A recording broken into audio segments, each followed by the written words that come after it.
ونصلي على رسوله الكريم أما بعد فأعوذ بالله من الشيطان الرجيم بسم الله الرحمن الرحيم إن الله يدافع للناس بعضهم ببعض لهدمت صوامع وبيع وصلوات ومساجد يذكر فيها اسم الله كثيرا صدق اللہ العظیم۔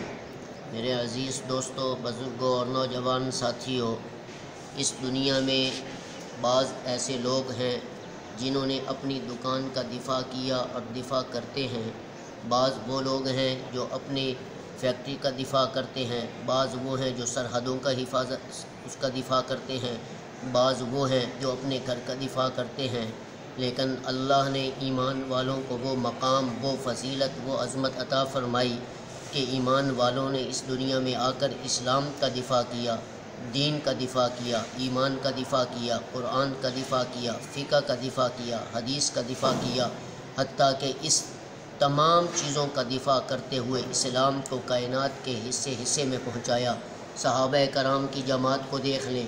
صحابہ کرام تو ایسی عظیم جماعت ہے کہ جنہوں نے رسول اللہ صلی اللہ علیہ وسلم کی عزت و عظمت، صداقت اور دیانت اور شرافت کی خاطر اپنے دین کا بھی دفاع کیا۔ اور دفاع صحابہ دفاع ایمان ہے، دفاع صحابہ دفاع اسلام ہے، دفاع صحابہ دفاع دین ہے، دفاع صحابہ دفاع شریعت نبوی ہے، دفاع صحابہ دفاع قرآن ہے، دفاع صحابہ دفاع حدیث ہے، دفاع صحابہ دفاع ایمان ہے، دفاع دیانت ہے، دفاع شرافت ہے، دفاع عبادت ہے، دفاع خلافت ہے، دفاع نبوت ہے، دفاع رسالت ہے، دفاع شرافت ہے، دفاع طہارت ہے، دفاع حج ہے، دفاع زکوٰۃ ہے۔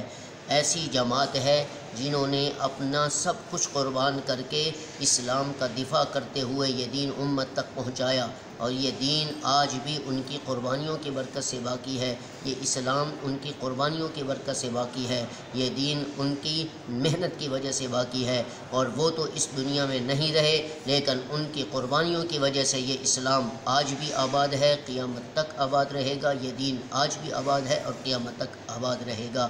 اللہ رب العزت ہم سب کو صحابہ کرام رضوان اللہ تعالی علیہم اجمعین جیسا شوق دین اور ذوق دین بھی عطا فرمائے۔ السلام علیکم ورحمۃ اللہ وبرکاتہ۔